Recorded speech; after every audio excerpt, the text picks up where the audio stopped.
It's the London Lowdown. Hey everybody, welcome to the London Lowdown, which is a show, it's a branch of the weekly Armchair Kickoff podcast. I hope you all had a good long weekend. Obviously the bank holiday been there. I'm sure a lot of you were off work on yesterday and the Monday, and we're straight into Champions League tonight and tomorrow night, which we're going to preview the Chelsea game here tonight. They're playing Real Madrid tomorrow night in the second leg of the Champions League semi-final. I'm joined by Reece Russell today, who's a podcast regular. Reece is a Manchester United fan. How are you doing this evening, Reece? I'm very good, thank you. Very good. How are you doing? Good. Yeah, that's good. That's good to hear. Obviously, United aren't on till Thursday night against Roma. It's pretty much shown up. So I think you're a happy man. Should be a Europa League final on the way for you. Yeah, it's kind of a coincidence that the last trophy we won was 4 years ago, and it was the Europa League. So it's kind of a strange coincidence that we're going to be in the Europa League final. So no, I am good. And to be honest, I'll even take a boring 0-0 draw on Thursday. Yes, we don't need to do anything. Yeah, to see yourselves through. Obviously, we're going to be previewing the Chelsea game today, but just kind of touch on that United one, just kind of on Ollie, just before you kind of move on, just a quick segment on him. Obviously, the one thing that kind of rival fans can kind of they kind of hold over Ollie really is the fact that he hasn't won a trophy at United yet. Europa League will be a big step in that. I think the Europa League will be a big step. Yeah. Absolutely, yeah. Yeah, if he can win that, kick on in the summer and finally back him this year, because we all know he wasn't back last summer. If he's back this year and make a good run at the title again, obviously your City's closest contenders this year, but in the summer then hopefully after the summer you're going to have a big one. You can kind of close the gap even more and push another challenge along with hopefully Chelsea. Yeah, I think we're well within a shout. I know there were some Man United fans that believed when we went top of the league that the league was ours. I was sort of sceptical. I was like, we don't have it's great to see United on top of the league, and also I want United to win the title every season. It's not going to happen, but yeah, we're not there yet. But I think if we get it right in the summer, I certainly think we could win the league next year, but it depends on how the summer goes. Yeah, how the summer goes, of course. Yeah, especially with everything going on at the moment with the fans and the Glazers and everything, which I'm sure you'll touch on the Devil's Advocate and the United shows. Yeah, it's all it's crazy at the moment. Just kind of, I suppose, one more thing to touch on before the Chelsea and Madrid game. Obviously, tonight we have the small matter of the Manchester City and PSG game to finish that off to see who the winner of Chelsea and Real Madrid will play in the final. How do you see that going tonight? From what I know, PSG have got a good record away from home in Europe. But to be honest, like the teams they've played, like obviously they've beaten Real Madrid. They've beaten Bayern Munich, they've beaten Man United. I think Real Madrid's the team they would want in the final. I don't think they would want Chelsea. I don't honestly think PSG are going to go through though. I think, yes, Mbappe's starting on the bench. I'm kind of surprised by that, but coming on against fresh legs, I think Man City at the moment, they're in that mentality where they're just winning games left, right and centre, and it doesn't matter who you are. Like they're just going to turn up and they're just going to blow you away. I think they're going to beat PSG 2-0, to be honest. Yeah. I don't think you'd be far wrong. I think I actually before the first leg, I could see PSG causing them problems, but I think that kind of the 10 or 15 minute sequence in that first game just killed it for PSG between the 2 goals and the red card. I think it's just kind of put the tie beyond them, to be honest. I can't see them going through past this. Obviously with how strong City are as well. Obviously they're very good at keeping the ball, very good in possession. So you have to get the ball off of them to score first of all. But obviously I think with the high line they play, they're there to be got at. But I just can't see him throwing away a lead there tonight where they have 2 away goals as well. And like PSG, I think my problem with PSG over the years really is when they have Mbappe and Neymar there too. They're in that bracket of the best players in the world, but I think they're kind of top heavy. Then they're spending so much on them that the squad isn't as good. So that's where they're getting caught. From like a Chelsea's perspective, I suppose if we were to get through, I before the ties occurred, I said I would rather play City than PSG, but I suppose after watching the first leg, I think PSG, they can be got at the back. They're not too good at the back, so I probably would have preferred to play PSG. But yeah, look, that remains to be seen how we even do it tomorrow night. I suppose kind of going into tomorrow night's game, one of the talking points really is how well Tuchel has done at Chelsea. Obviously, Oh yeah. you know a lot about German football. Probably in this podcast, you probably know the most. You're an avid follower of German football. hmm What's your opinion on Tuchel and how he settled in at Chelsea? I think Tuchel gets a lot of gets a lot like a bad rep. Obviously, I like throwing jibes at him because he's a manager I like, but I always like stick a little bit of the Yeah, knife in him because obviously he couldn't win the league at Dortmund, but he did win mm, the odd trophy now and there. He went to PSG. He got them to Champions League final. I don't think many would have expected that because mhm. obviously I get the mick for being a German football fan. Obviously, there's in our group chat. Obviously, there's fans of French Yeah, football, and obviously, I get the mick for being a Farmers League and all that. But if you actually yeah, look at it, if you actually look at it, German clubs do more. They do better in Europe than French clubs, and there's more French. Yeah, competition. That's what holds PSG down. yeah, It's the lack of competition in their league. If they had a more competitive league, I reckon they would have won a Champions League by now. I genuinely think they do. yeah, But in terms of Tuchel, he's done really well at Chelsea. I mean, there's mm, some things he needs to work on. Conversion rate is something that I've been looking at a lot for Chelsea. He's 9% since he's joined, but in terms of scoring goals, it's 9% conversion rate from 94 shots. mm, But defensively, there's not been a single error leading to goal, which yeah, is outstanding. And in terms of conceding goals, they're the best defensive team since January 2nd when took charge of Chelsea. yeah, So it's what he's done so far is very good. I mean, he hasn't done anything significant yet in terms of like winning a trophy. yeah, But in terms of league, he's kept Chelsea in terms of the top four. So I wouldn't say that's something special because they were already yeah. within touching distance. But in terms of like the Champions League semi-final and the FA Cup final to come against Leicester, I believe that's this weekend. Is it next week? No, it's the following week. Yeah, we're playing Man City this weekend in the Following league. week. Yeah, Following week. Yeah.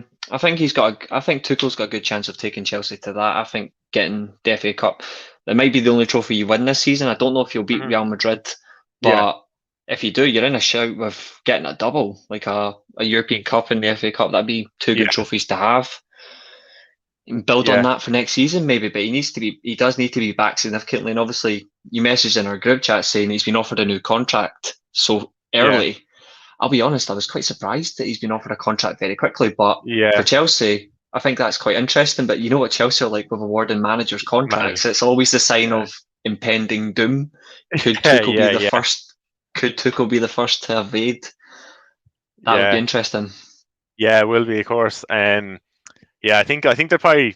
I think the idea of it really, they're looking at how well he's doing at the club, and there's not many options out there. I don't think with managers nowadays. So I think No. they're willing to stick with him and give him a shot and back him in the summer. So I think that's the whole idea behind the contract. I suppose look, they only gave him the year and a half at the start, and if he does well again next year, and he's still on that like final year of the contract, if there's other close sniffing around as well, I suppose it's another kind of idea behind this new contract. But yeah, look, coming in, there wasn't many options. I wanted Lampard to go because he wasn't up to it at that point. He done very well with us in the first year, but Mhm.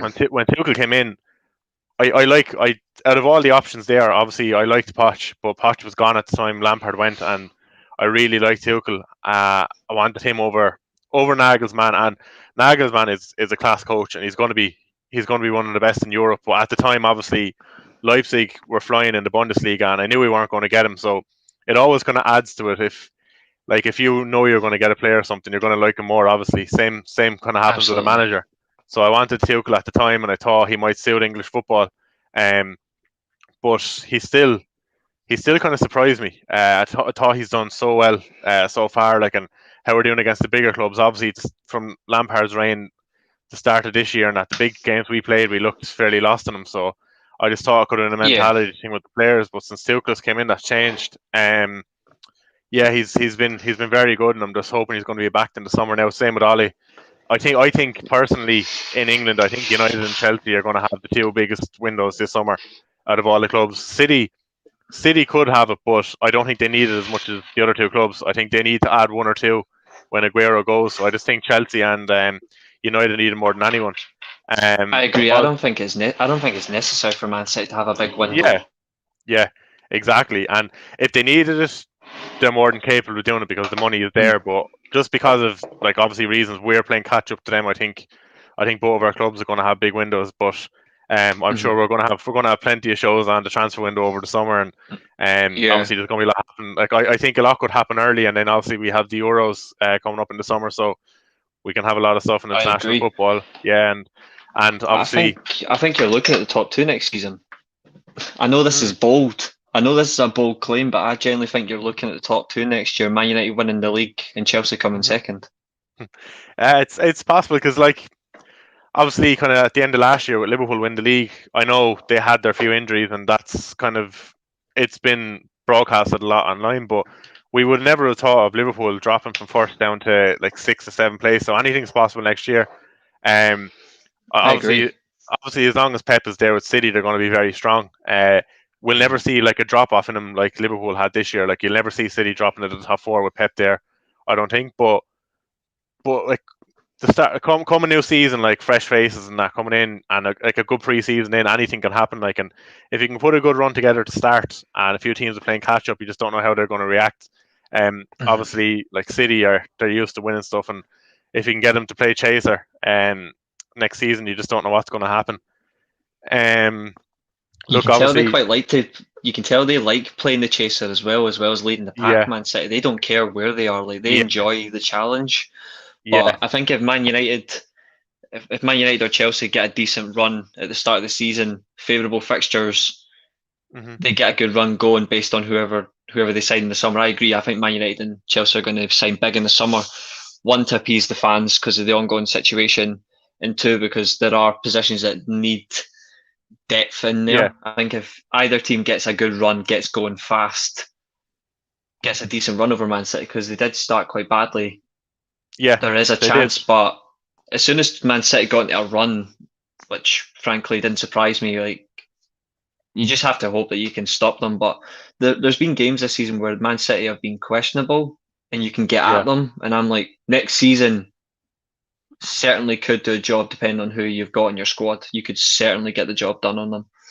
yeah, 100%. And like we've seen it recently between United, the Chelsea game and the FA Cup, and even Leeds turned them over as well with 10 men. They can be. They're a brilliant team, but like what I was saying to the guys, if we did manage to get past Madrid tomorrow night and got to a Champions League final and played City, obviously they have a better squad than us. They have the best squad in England, but I wouldn't fear them over one game. Not at all. They can definitely be turned over, definitely.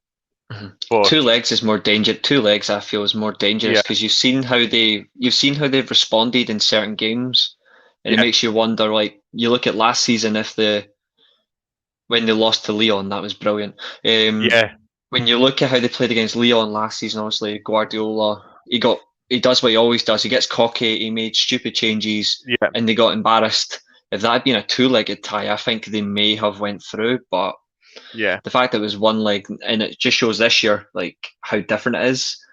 It makes you wonder like how they're going to respond, and I don't see them having much of a problem tonight. But I'll be interested to see how the game goes. I don't care who goes through. I hate both teams anyway. I can't stand either of them. But like frankly, like if Man City win the league, like Man City win the league and they win the Champions League, it is unfortunately the best teams won it. It just at least it's not Liverpool, because that would have been more. That would have been more sick. Yeah, no, we put up enough of that the last 2 seasons with their Champions League. I didn't think we'd ever see that in our lifetime, to be honest. And I hoped I'd be long dead before. I obviously I've seen them win the I've seen them win the Champions League once in my lifetime. I thought that would have been the last of it, but seeing the league title, I thought I'd be long dead. Before so it happened, I was badly wrong. I was early 20s. Like the season before, when City won the league and Liverpool finished a point behind, 2 of them were like in the high 90s. Once they didn't win it that year, I said they definitely weren't going to win it in my lifetime. I thought that was the one year they could have won it, and they didn't.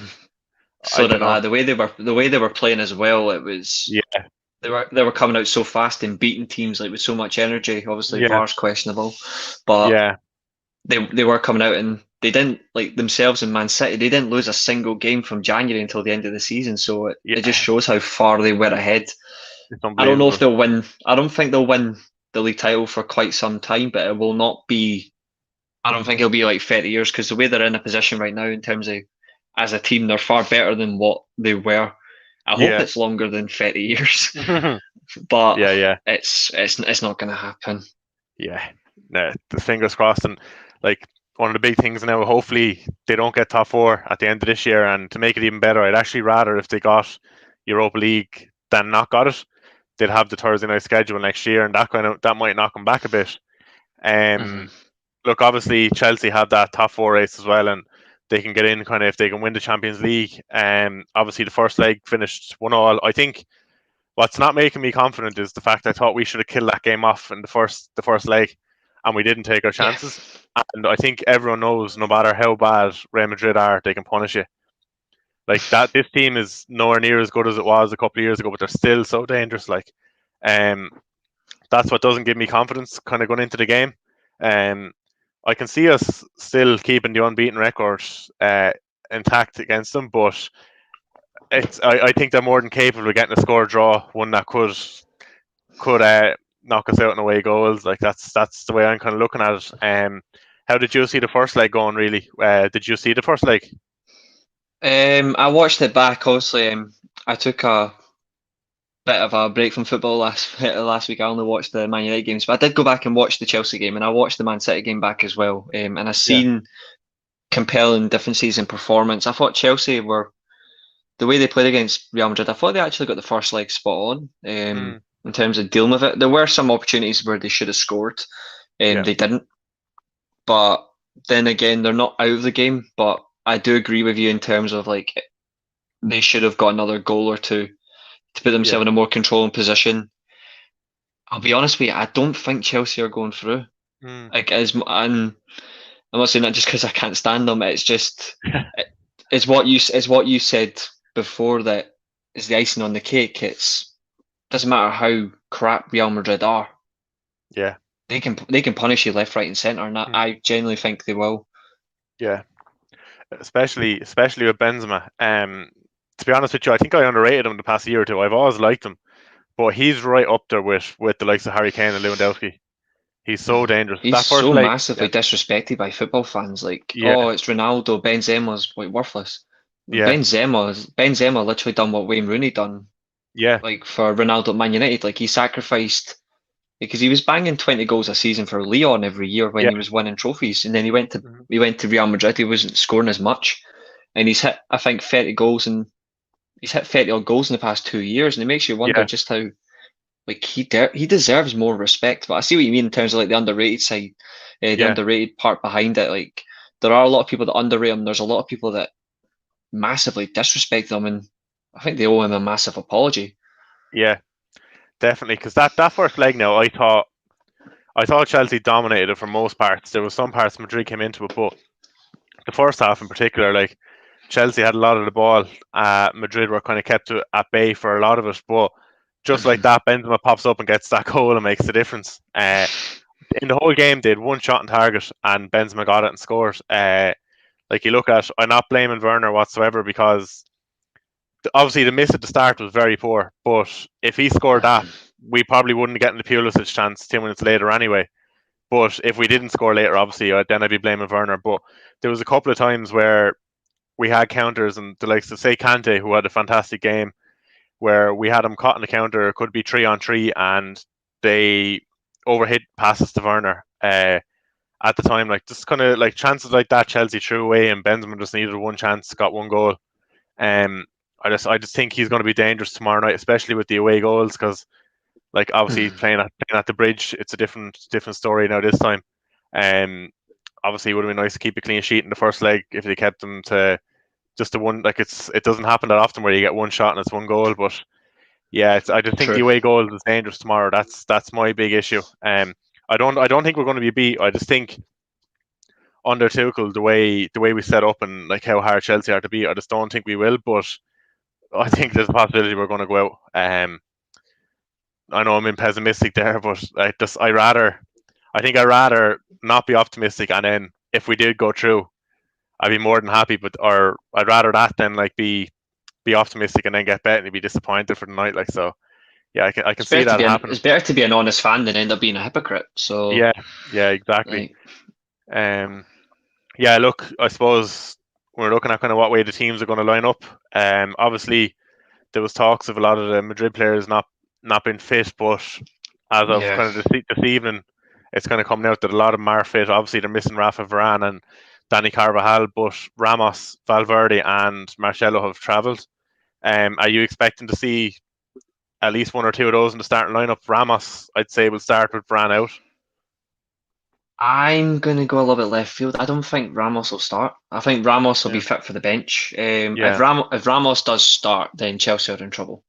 Mm. I think Chelsea are in trouble if he starts because the amount of goals he scored from being a centre back is Yeah. absolutely terrifying. I think the one that if he does start might cause problems is Valverde. His energy in midfield, his tenacity, he's quick as well. If he can get in and around the box, like he's similar to Kante in terms of the energy he brings to Yeah. midfield. If he gets a free run in that midfield, I think he's going to control it, and Chelsea are in trouble. I think for Real Madrid, like their strongest midfield is Casemiro, Toni Kroos, and Valverde. Yeah. I think that's their strongest midfield. Obviously, Zidane in big games he prefers the usual trio. He does really need to start looking away from that because it's I becoming a think little so bit too. predictable at times. Yeah, I think the one good thing for Chelsea though is I think Ferland Mendy has been ruled out, so it looks like it's going to be Marcelo at left back, and I still think Marcelo's a brilliant left back. It's Ferland Mendy since he's joined Real Madrid and he's gone to that team. He's been absolutely phenomenal. Yeah. Oh, he's unbelievable. He's been one of their best players this year. But yeah, I know he travelled. He travelled today, but obviously I'm not sure if he's fully fit. Obviously Marcelo was fit. That wasn't an injury issue with him, but like you Yeah, said, I would rather Marcelo play. Obviously he offers a lot going forward still, but obviously kind of at his age now, I think he can be got at there at left back. Kind of you see it from the first leg. I over the course of the season, I kind of seen tweets from Madrid fans kind of saying he hasn't been up to scratch this year, and I hadn't watched him at all really. But from the first leg, I thought that one thing that I'm definitely agreeing with you with, I think I could have said it before, is the Valverde thing. Um, Obviously the first leg, I love Modric. He's what 34, 35 now. First leg was 34. Yeah, yeah, the first leg was one of the worst games I've seen him play in at least 4 or 5 seasons. And it just suited Kante to the ground that there wasn't much. Obviously, Casemiro is a beast, but apart from that, there wasn't much legs in the Madrid midfield. I think if you get Valverde in that midfield, that changes the complexion of the game. Obviously, he can kind of battle out with Kante. He'll probably try and cancel Kante out because Kante was one of the major factors in that first leg. How Chelsea dominated the ball so much. So it'll be interesting to see if Zidane goes with Valverde or Modric, because I know Valverde has been out of training with 2 weeks because of COVID. So I wonder will he be fit enough to play from the start. And a kind yeah. of a left field option. Obviously Carvajal is out. The only fit right back that they have is Odriozola, and I'm not sure whether the Madrid fans really fancy him playing right back. So there was talk of Valverde starting at right back. He's played Vasquez there a few times as well. He played Yeah, Vasquez there in El Clasico, and I was like, yeah. Vasquez is out that actually injured. that's weird. Is he Yeah, injured as well? I think yeah, it's weird when managers do that, where they put wingers at fullback. yeah. Doesn't help them at all. Like put No, them in not their at all. natural position, they can flourish. But I think that Odriozola, like he's a good player. He has Yeah, not adapted well to Real Madrid at all. I think they're going to look to replace him in yeah. the summer. They'll bring in someone for Carvajal. But Carvajal's been around for so long. I think he's what 28, 29. Like he's been around for 29. Yeah, so many years. They're going to need to find someone to replace him as well. That squad is aging, so this could well be their last chance to win yeah, something like the big one, like the Champions League. I think they're going to win the league. The Champions League, I don't know, but it's probably their last chance because so many of those great players in that team are aging. Like they need to get yeah, either some energy around them to accommodate, or you yeah. move them on. And like you're seeing, kind of from links as well now that Varane could be moved on in the summer, and Ramos hasn't signed a Mm. new contract yet. Modric signed a 1 year extension, I think, but yeah, this could be the last hurrah for a lot of them in the Champions League, because if they kind of stick with the same team next year, I can't see him getting this far again. But um, yeah, like an interesting kind of option, I suppose, when you're on about Carvajal aging. They still have the buyback clause on Hakimi from Inter. Obviously, they sold him to Inter. That could be an option for him to bring in a right back. But in terms of the game tomorrow night, they only have one fit right back, and that's Odriozola. who I Unless don't they go think to a back three, who knows? Like, again, who knows what he'll yeah, do? He could yeah, do anything. they went with a back three in the first leg, so could happen again. Mm. Obviously, because either Militao in the first leg and the 2 legs against Liverpool, he was immense. I was very surprised with him. He was really good. I think, I think one of the kind of issues that we could have from the first leg where we really struggled was off set pieces. And you mentioned there about Sergio Ramos. Obviously, he's very good in the air, very good for popping up at clutch moments. I think he could cause issues off set pieces tomorrow if he's playing. Definitely. Yeah, I It was a reckon big, so. He has the habit of scoring from a corner. He's done it in so many big games that you just wouldn't put it past him at all.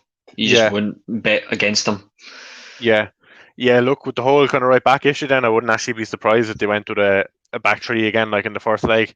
Um, Obviously Benzema is going to start up front. They went with Asensio on the right wing in the first leg. Remains to be Mm. seen whether maybe him or if yeah, they obviously have Rodrigo and Vinicius there. And then rumour has it Hazard is going to start in the left. Hazard could be very dangerous. Obviously, something to kind of prove with Madrid. He still hasn't kicked on with them, and what kind of better way to make your name than against your old club in Champions League semi-final. True. So Hazard could be very dangerous. Look, in terms of Chelsea, we both know they're going to go to the back three. That's not going to change this season. Might change after pre-season in the summer. We don't know, but in terms of the game tomorrow night, it's a definite back three. Obviously, Mendy is going to be in goal for the big occasion. We're not going to be kind of throwing Kepa in the deep end. Christensen's going to start because he done the pre-match conference today. So that makes me think that Azpilicueta could be playing right wing back, which is the only thing I could have an issue with. Um, I really like Aspi in the right centre back role, but playing as a wing back against Madrid, especially if like you have Hazard there in the wing, or even Vinicius who has a lot of pace. I'm not sure if Azpilicueta is going to be able to deal with that. Obviously, he's kind of aging. Yeah. He is Mr. Reliable, but when you're playing him up there, he like especially if Marcelo was playing left back, if you had someone at right wing back like Reece James who can push Marcelo back rather than Marcelo push our fullbacks back, I think that'd be a lot better. But like in terms of Convaspi starting at right wing back, do you think that could be an issue for Chelsea? I'm not sure. I mean, I like the back three system. It's a system that many teams have done before in so many ways, and I think Chelsea might actually stick with it in the summer. To be honest, I think Tuchel might look to bring in a winger. I still think you need a striker and a centre back. Mm. Obviously, a goalkeeper as well. I think you might look into that, and I think you might keep the same system, just he'll make it more attack Yeah. minded. Do I see Aspilicueta being a problem at right wing back? I know he doesn't have the pace anymore, but the one thing he does have is experience. Yeah. I think if Hazard plays, I think starting Aspilicueta right wing back is actually a very smart decision because Mm. he knows Hazard very well. Yeah. I think he would keep him under wraps. I think Reece James, I think he may struggle against Hazard, but then again, Reece James has been absolutely outstanding for Chelsea Yeah. this year since he got into that team. That those two have worked really well together. Reece James right wing back and Yeah. Aspilicueta right centre back. I centre-back. think as long as you've got the experience in the defence there, I think the ones for me that has to start is I would go Reece James right wing back, but Aspilicueta right wing back's fine. I would go back three. I would go Aspilicueta on the right hand side. I'd put Christensen on like either the centre or the left. Probably better off the left because I don't think he can lead a defence. But and then it has to be Thiago Silva because he's by far your best centre back. I would have taken that guy to Man United. Like he's honestly one of my favourite centre backs. He's absolutely amazing.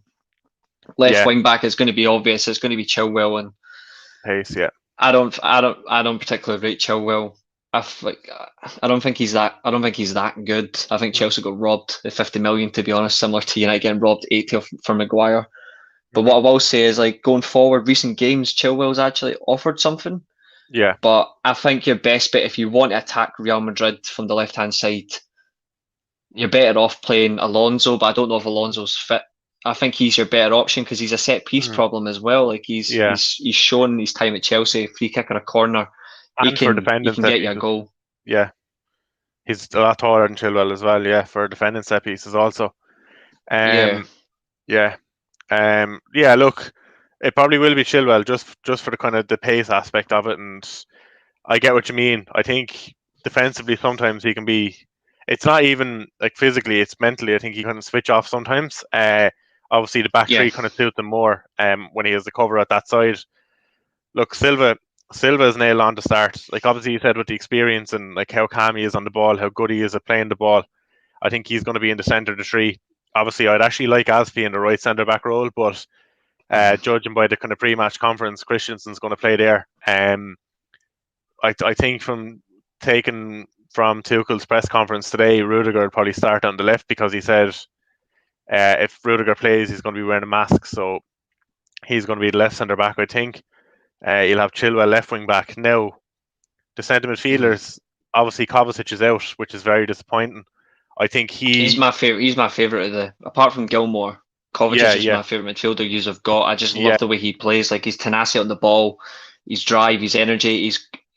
He's underrated for a passer as well. Like he's quite underrated. And I thought he was an absolute shrewd signing when you got him permanently from Real Madrid. Obviously, before you got the transfer ban, when Lampard was coming in, I thought that was absolute genius getting him permanently because he's such a good player and he's only 28, so you've still got him for a good couple of years.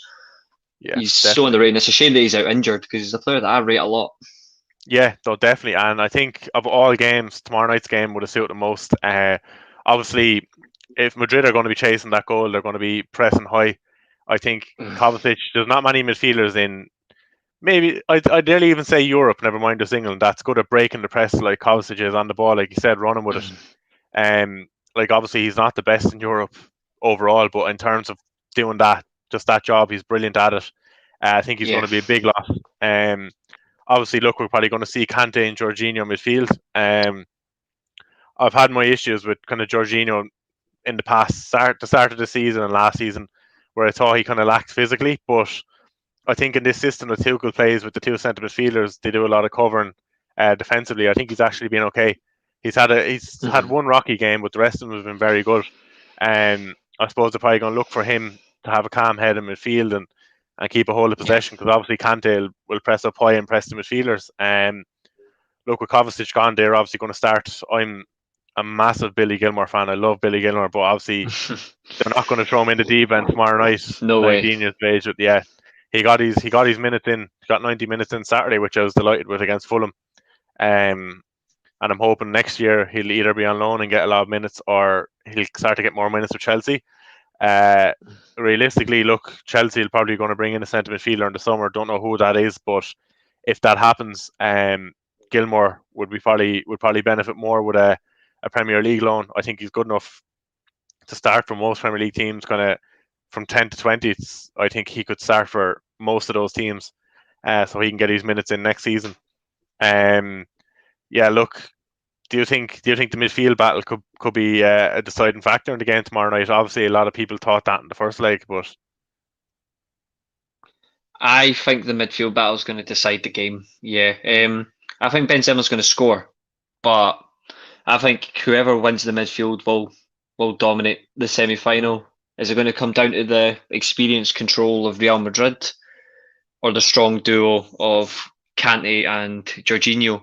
The one good thing is if Chelsea get a set piece, they've arguably got the better option in Jorginho. Like Jorginho is one thing he does specialise in is in set pieces, and obviously his passing is superb. He's one of the best passers of the ball that I've seen in recent years. Anyway, he's good at that. I think that's an option. Kante, he has the dynamism in midfield. That's something that he offers. Obviously, he was a little bit wasted under Sarri. Lampard, he didn't use him well either. That he was brilliant. He was brilliant for Conte in a similar system as what Tuchel's using right now. It's just Conte was a little bit more conservative, as everybody knows. That's Conte. He likes to be more smart. Tuchel, he's just playing defensive because he knows what he's got. He knows the system he wants to play. It's just, I don't think he's got the right players in that he understands. But he trusts this squad. You can tell that he's trusted this squad to avoid a 4-3-3. He's like, no, I'm going to play in this way because I know it'll suit you guys going forward. But the fact that Real Madrid may have one extra midfielder, it might cause a more favour towards them, but I don't think it'll be as much. I think if it's Modric and Kroos in there, like it was last week, I think this time at Stamford Bridge, I think Chelsea might have more of the advantage because they have been better at home. So it'll be interesting to see how that goes. I still so for me, yeah, I agree. The midfield battle is going to decide it. Yeah, definitely. Obviously, kind of going into the first leg, I had my doubts about Jorginho playing in a Champions League semi-final kind of in centre midfield, but he played well enough last week. He was one of our kind of better players, but hopefully he can do the same tomorrow. Obviously, Daniel is in the comments there. Good evening, Daniel. He actually predicted on the show last week 3-1 to Chelsea. Look, I think if Chelsea had taken a lot of their chances, and it wasn't even obviously the Werner one was a big chance, but there was a few of them where they weren't massive chances, but the goals could have come from them. You wouldn't have been too far wrong, I don't think. Look, before we kind of get on, before we get on to the kind of forward line with Chelsea, kind of that's the kind of one part of the team where you can never predict with Tuchel who he's going to play there. We'll just kind of quickly touch on Keane's comment there, just asking for opinions on the protest on Sunday. Look, obviously, I'm not a United fan, so I don't understand everything behind it. Obviously, I understand that the Glazers need to go. As a rival fan, I'm completely against them too. I'm completely against the likes of John Henry and Stan Kroenke. I just think that they are going to leech out of the game, and they don't have the fans and the clubs at heart. It's just all about profit. I think, look, when it comes to sport, you need to put something back into the sport and look for results in the field. And I don't think the owners of any Liverpool, Arsenal, United look for that. But just with kind of how the Glazers kind of come out, like last week, one of them was approached and like he doesn't answer any questions and he kind of hides. I think the United fans have been against the Glazers for so long, but they've been quiet about it and nothing has happened. I think they're right to protest, but obviously I had an issue with how some of them, not all of them, the majority, 90% of the fans were perfect and they had their protest and it went really well. But obviously, you always have that 10% with every club that's going to do what they did. I didn't agree with that at all. But like on the flip side, look, I don't want to touch on the negative side of it too much, not to be given the kind of, I don't know what to call them, like on like the scummier fans. I don't want to give them too much recognition, but look, for the other 90%, like I think they finally spoke up and they done the right thing about it, and hopefully they're going to be heard now. Unfortunately, I'm not sure if the Glazers are. I still think they're too ignorant to listen, but yeah, it's something different and they changed it up. Reece, obviously, is a United fan. He'll have strong feelings on this.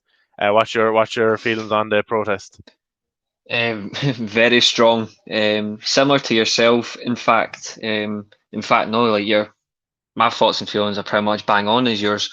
Obviously, it's there in black and white in our group chat. Obviously, I spoke about when there was reports of the fans breaking in the Old Trafford. People thought they were broken in. There were some that kicked the door in, which to me was absolutely disgusting. Like kicking the disabled access door in to get into the stadium. That pissed me off. But there were, as factual, there were stewards that let fans in, and it's been quoted by numerous pundits that there were fans that got into the stadium.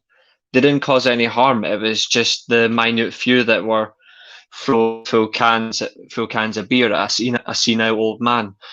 Cameras were being thrown. People jumping up on nets and all that, having a bit of a laugh, having a bit of a joke. Some people took it too far, but yeah, the vast majority of them, they were fine. They were doing exactly what they were there for, protesting against an ownership that for 16 years hasn't taken this club forward. It's taken it to a stage where even going a step back or even going back, you can't even put that into fathom either, because it's just we've gone way beyond what a football club should be. And it's horrible watching the likes of Liverpool, Man City, Chelsea, even Leicester during that time winning league titles, and we're reduced to fourth place finishes, fifth place, like under Van Gaal, fourth and fifth, seventh primarily under David Moyes, and then Ryan Giggs for the last 4 games of the season, finishing sixth back to back. Like with Mourinho, like his first season, Ole Gunnar Solskjaer finishing sixth as well, third place, second place. And it feels like, oh, we're ever going to win a league title. And I'm like, and you can only be patient for so long. And there were some comments, obviously, that were directed by pundits that were, to me, very offensive. And the one that stood out to me that was most offensive was the fans have done nothing when the Glazers were in charge, when we were winning trophies under Sir Alex Ferguson. If he knows his history, apart from taking out a flag and causing harm in 1996, he would know that we protested. He would know we protested numerous times in 2005. We protested in 2010 when we beat AC Milan in the Champions League. There was evidence of David Beckham holding the scarf. There was banners up in the stadium. We've got fans of our own club that went and set up FC United of Manchester. Like, they will never come back to Manchester United. They're gone. And by all means, even if the Glazers go, I don't know if they'll come back. And do I blame them? No, because they saw what was coming, and it's disgusting what the Glazers have done. I'm completely against them. It really does annoy me how they've destroyed my club for so long. And as a Man United fan, I don't know when we'll win a league title. I hope if we win it next year, it'll be in spite of those clowns. Like, anything we win is going to be in spite of them. They're going to spend in the summer. That's pretty obvious. They're going to spend to try and appease us. But I've already seen the letter by the Manchester United Supporters Trust, and I don't know if they're going to respond. Obviously, they've been told in black and white, give us a response in writing by Friday. Do I think they're going to respond? I don't know. But one thing's for sure, the pressure's on, and I'm hoping that we get them out soon. How long it's going to take, I don't know.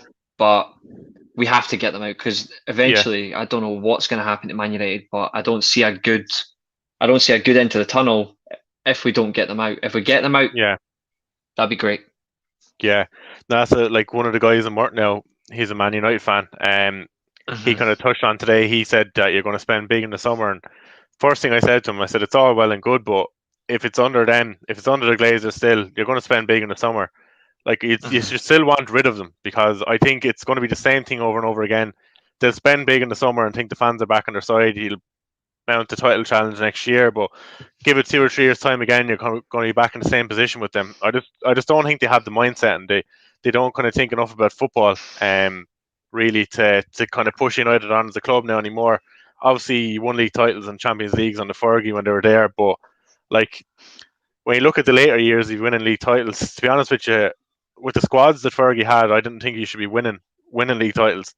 There was, like, Fergie's last year, how he won a league title with that squad, I'll never know. Like, you see, Moyes got it the year after, and like, Moyes is obviously not a coach for a top club. He is a good coach, but you can see he finished 7th with it. And I just think Fergie worked miracles for a couple of years with that squad, and I just think you have to get rid of the Glazers.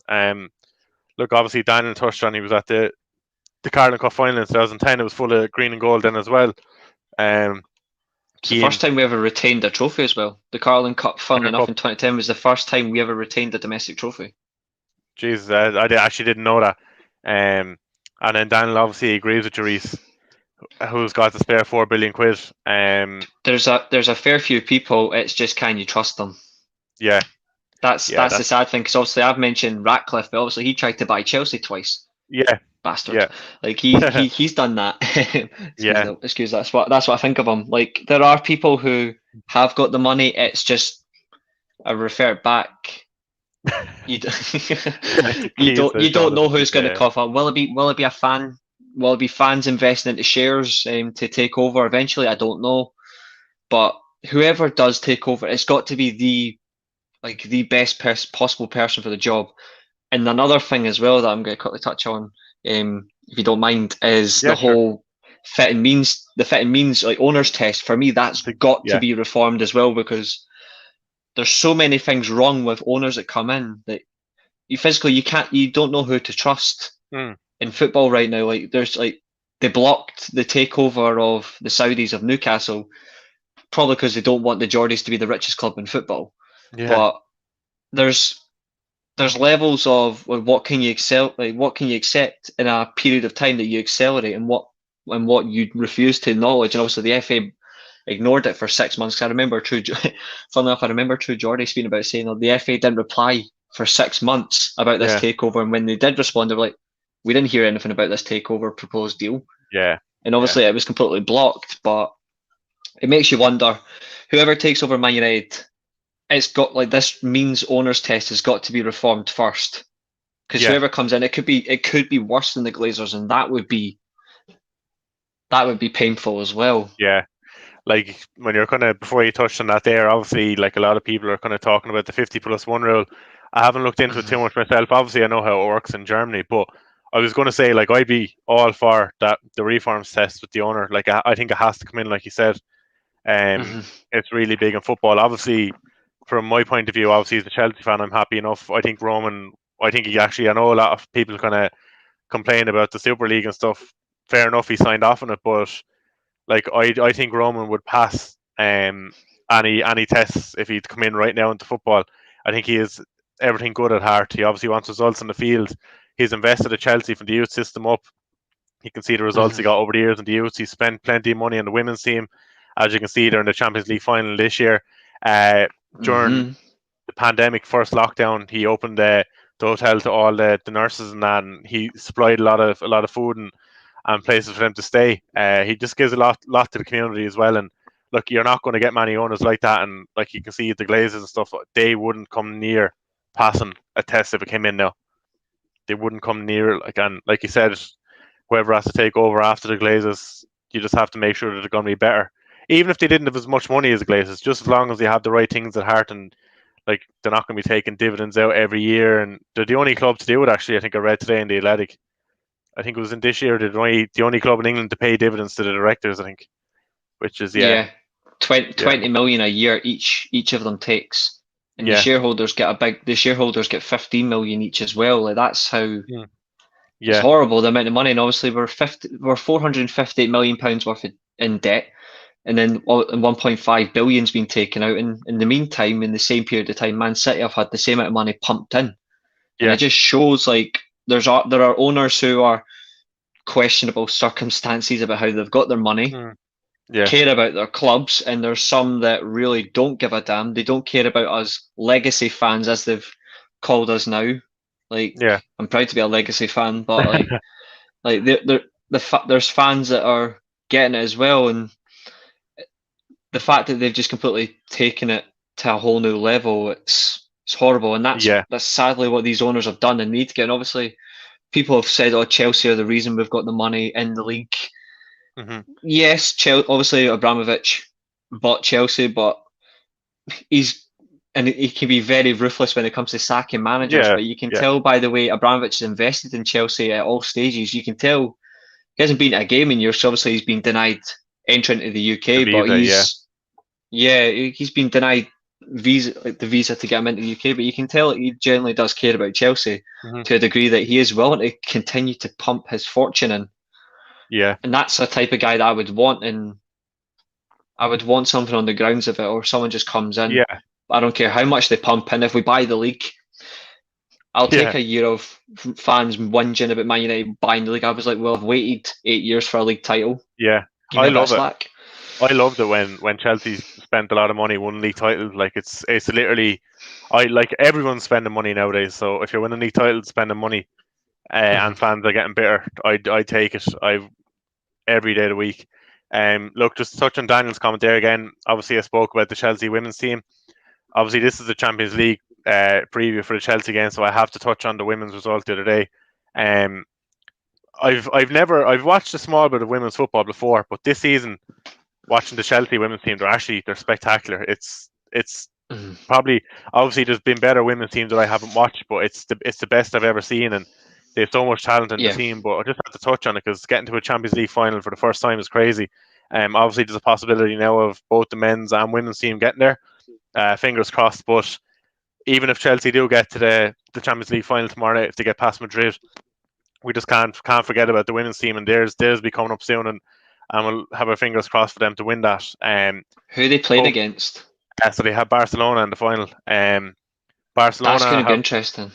Yeah, Barcelona knocked out Man City in the quarterfinals. Obviously Chelsea and City are neck and neck in the league, but Barcelona played 27 games this year. They've won 27 in the league, but I think the kind of levels of the Spanish women's league isn't as high as it is in England. So it's going to be interesting. Should be a really good game. But obviously, their first ever Champions League final appearance, so we'll see how they kind of settle in it. But they've got players in that team who've won Champions Leagues before. Obviously, Pernille Harder came in the summer from Wolfsburg. She got European Player of the Year last year, and she won a Champions League title. So the pedigree is there within the squad, but we'll just see how that goes. obviously, look, we got swayed away there talking about like kind of Manchester United and stuff. Usually I wouldn't, but like that was a very important kind of topic this week, just the protests and the fans, and it's really big in football, so we had to touch on that. Just to kind of come down to the final bits of the show. Obviously, we're getting to the forwards before we started talking about the protests. Look, obviously Mason Mount is going to start. We're all in agreement on that. Yeah, Definitely, I think he's gonna. I think he's gonna start. Yeah. Yeah, just in terms of the press and everything, Mount is vital, and how good he's been since Tuchel came in is it actually caught me by surprise. Obviously from the first leg, Pulisic had a very good game, scored a goal, the all important away goal for us. Do you see Pulisic starting again? I think so. In terms of who you've got, in terms of wingers, I don't think there's anyone else realistically that is good enough. I mean, Ziyech is a decent player himself, but Yeah, I think Pulisic just offers a little bit more than himself. yeah. Just depends on how he goes, but I think Pulisic is more than likely to start. Yeah, I think Pulisic and Mount will start. The interesting one then is obviously the striker role, whether they go with Timo Werner again. Obviously, Madrid are going to have to chase the game. They're going to have to get that goal. So will they leave space in behind for Werner, or are they going to play Havertz as a false nine? Now, a lot of outlets and a lot of fans kind of on Twitter today think that Havertz is going to play as a false nine. I personally think Werner is going to get another chance. I think he's going to play with that high line, try and push Madrid back. Obviously Havertz is my favorite Chelsea player. Absolutely love the Yeah. guy. I think he's going to be fantastic. But I can see him going with Werner tomorrow night. I could be wrong, could be Havertz, but who do you see starting in that role? I've got in terms of like that Chelsea team, like apart from Gilmore and Silva, the one player I really do like that ended up at Chelsea is Timo Werner. He's a player that Yeah, I've wanted in Man United for so long. Like even back to his Stuttgart days, like 6 years ago. He's a player that I've got. I know he has like this season. He's not had a great season in terms of goals, but his work rate on and off the ball, yeah, his movement as well. Like he's a very good player, and the fact that he gets at times unfair, but also rightly, he does get a lot of criticism his way. But it's not all down to him. Like obviously, he's playing in a new country. It's a much more difficult league. yeah. He's going to have to adjust that, and he is only 24, so he's still got plenty of time ahead of him. I'm going to Yeah. go a little bit left field. I don't think either is going to start. I think he might. I think he might go for experience. I think he might play Olivier Giroud up front. Yeah, I think he might go for experience and try to get some of the long balls into the box. I think he might go for that approach in the second half, depending on tired legs.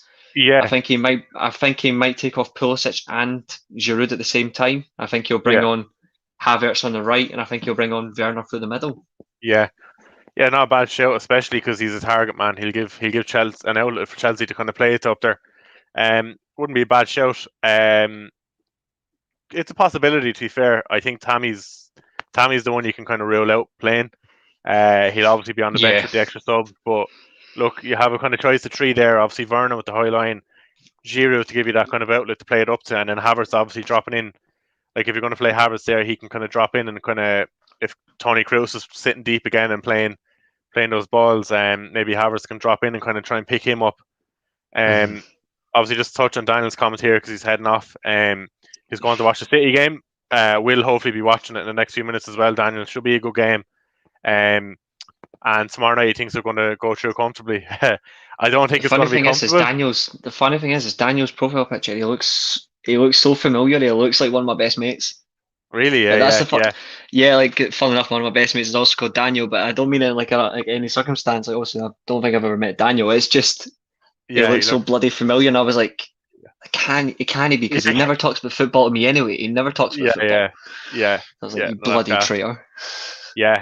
No, look, if Daniel's comment was right now, I'd be more than happy tomorrow night. But look, I think it's really 50-50 for me tomorrow night. But I'll if we're going to predict the scoreline, I'm going to be optimistic. I'm going to go for 2-1 to Chelsea. I'm going to go for my heart to be up in my mouth for the whole game. I won't have a nail left. I don't think. I think they're going to do it the hard way. They're not going to be.